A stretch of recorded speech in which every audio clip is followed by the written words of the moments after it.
Israel ప్రధానమంత్రి Benjamin Netanyahu తనపైన మోసము లంచం వంటి అవినీతి కేసుల విచారణ ఇంకా కొనసాగుతూ ఉండంగానే అధ్యక్షుడు ఐజాక్ హెర్జాగ్ అతనికి క్షమాభిక్ష మంజూరు చేయాలని అభ్యర్థించాడు. ఇజ్రాయెల్ చరిత్రలో విచారణ ముగియక ముందే పదవిలో ఉన్నటువంటి ఒక ప్రధాని ఇలాంటి అభ్యర్థన చేయడం ఇదే మొదటిసారి అంటున్నారు. ఈ అనూహ్య చర్య అధ్యక్షుడు హెర్జాగ్ను ఇరకాటంలో పడేసింది. దేశంలోని న్యాయ నిపుణుల నుండి తీవ్ర విమర్శలు కూడా ఎదుర్కొనేలా చేస్తోంది. ఈ అభ్యర్థనకు ప్రధాన కారణం ఏమిటి అంటే, సుదీర్ఘంగా కొనసాగుతున్న ఈ న్యాయ వివాదం దేశాన్ని తీవ్రముగా విభజిస్తోంది.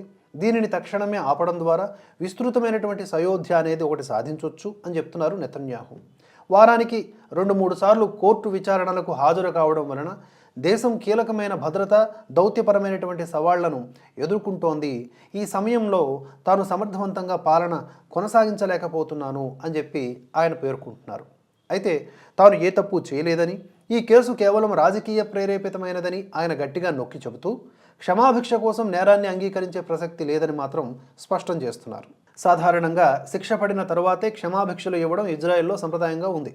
విచారణలో ఉన్నటువంటి ప్రధానికి క్షమాభిక్ష మంజూరు చేయడం వల్ల చట్టపాలన బలహీనపడుతుంది అని, ప్రధాని చట్టానికి అతీతులు అనే ప్రమాదకరమైన సందేశం వెళుతుందని విమర్శకులు, ప్రతిపక్ష నాయకులు ఆందోళన వ్యక్తం చేస్తున్న పరిస్థితి. క్షమాభిక్ష మంజూరు చేయాలంటే నెతన్యాహు తప్పనిసరిగా నేరాన్ని అంగీకరించి పశ్చాత్తాపం వ్యక్తం చేసి రాజకీయాల నుండి తప్పుకోవాలని ప్రతిపక్షం డిమాండ్ చేస్తోంది. అంతేగాక అధ్యక్షుడి క్షమాభిక్షతో విచారణ ఆగిపోదని, ఆ అధికారం కేవలం అటార్నీ జనరల్కు మాత్రమే ఉందని న్యాయ నిపుణులు తేల్చి చెబుతున్నారు. అధ్యక్షుడు హెర్జాగ్ కార్యాలయం ప్రస్తుతానికి ఈ అభ్యర్థనని అసాధారణమైనదిగా పేర్కొని దీనిపైన న్యాయ మంత్రిత్వ శాఖ అధ్యక్షుడి న్యాయ సలహాదారుల నుండి పూర్తి సమీక్ష, సిఫారసులు అందిన తరువాతనే తుది నిర్ణయం తీసుకుంటామని ప్రకటించింది. ఈ న్యాయ ప్రక్రియ పూర్తి కావడానికి వారాలు లేదా నెలలు పట్టే అవకాశం ఉంది. ఈ మొత్తం వ్యవహారం ఇజ్రాయెల్ యొక్క ప్రజాస్వామ్య సంస్థలపై ప్రజల విశ్వాసాన్ని ప్రభావితం చేసే ఒక కీలకమైనటువంటి అంశంగా కనిపిస్తూ ఉంది.